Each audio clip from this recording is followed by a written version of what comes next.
Thank you very much, Chair, and first of all to thank the Sinn Féin Group and Senator Gavin for bringing this legislation before the House and giving us an opportunity to discuss this issue. And I want to commend also the work of Together for Safety for putting the work into getting this legislation together and bringing this issue to the fore of the agenda and making sure that we don't forget our obligations as legislators to deal with this issue.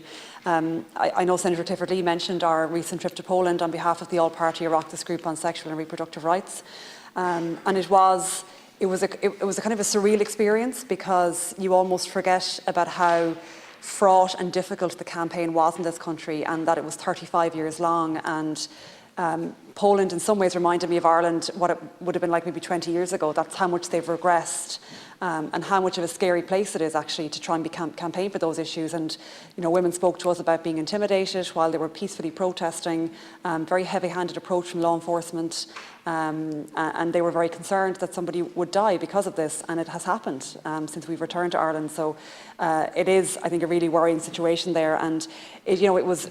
In some ways, it was quite uplifting to be able to talk about the Irish experience and what we went through, and the Citizens' Assembly and the cross-party, the Joint Oireachtas Committee on the 8th Amendment, which I was a member of, and then the People's Vote, the referendum that actually provided for abortion services with a 2/3 majority, a resounding yes vote in this country. And it, the response we got back from other parliamentarians there was that it was a really uplifting and positive story from what is considered to be a predominantly Catholic, conservative country, that we did manage to turn it around, even though it was that lengthy campaign.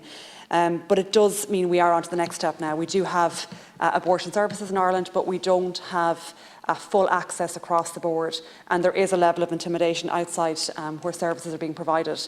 And as Senator Keoghan referenced some of my comments in this chamber around the need to balance this and that there are a balancing of rights, and you're correct, Senator, I did say that, but it would have been important, I think, to give my full comment because there was context to what I said, that I do believe the enacting of legislation for free safe access zones is the correct balance to strike, because you're always balancing rights whatever you do, and it's about striking the right balance. And there's peaceful protests, but then, as Senator Black outlined, when you're outside a clinic or a hospital with small coffins or white crosses, that's intimidating, and that's not there to reassure or to be pleasant or nice to an individual. That's intimidation.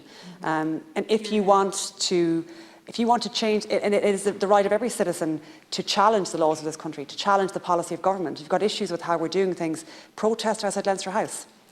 Protest at the offices of policymakers and lawmakers.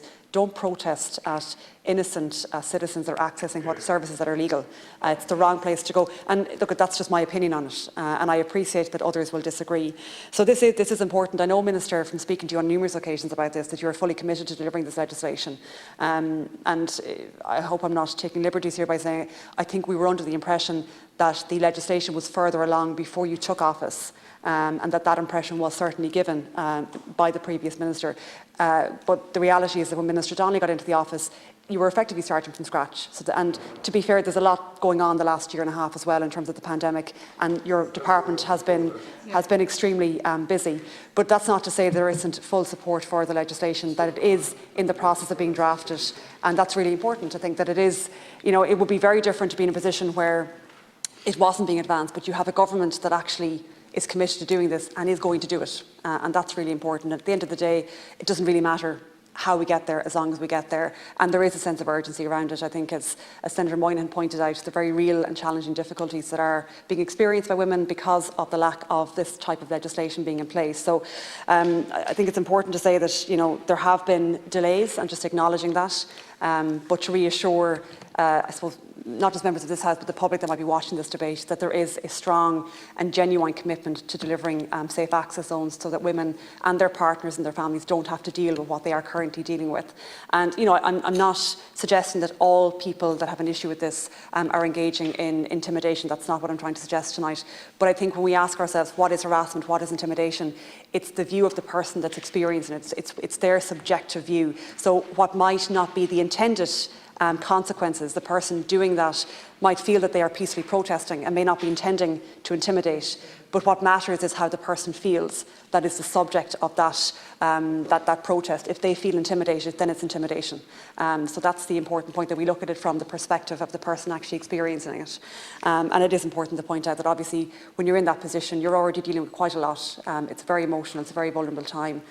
You've thought long and hard about it, and the last thing you need is anybody questioning your judgment on that when you're at that point. I think it's but look, I think we've had the debate in this House and the other House on provision of services. Services are being provided. That debate, for now, has concluded. This is just about making sure that we allow people access those services in all parts of the country, and we have yet to achieve full access across the country. There's particular difficulties in rural parts of Ireland that we do need to address, and that, I think, is something that hopefully, I believe, will improve over time, particularly as you maybe get the next generation of general practitioners coming in to general practice, that I think you will see that issue improve, I believe, and I've no evidence to back that up. That's just an opinion and a view that I have.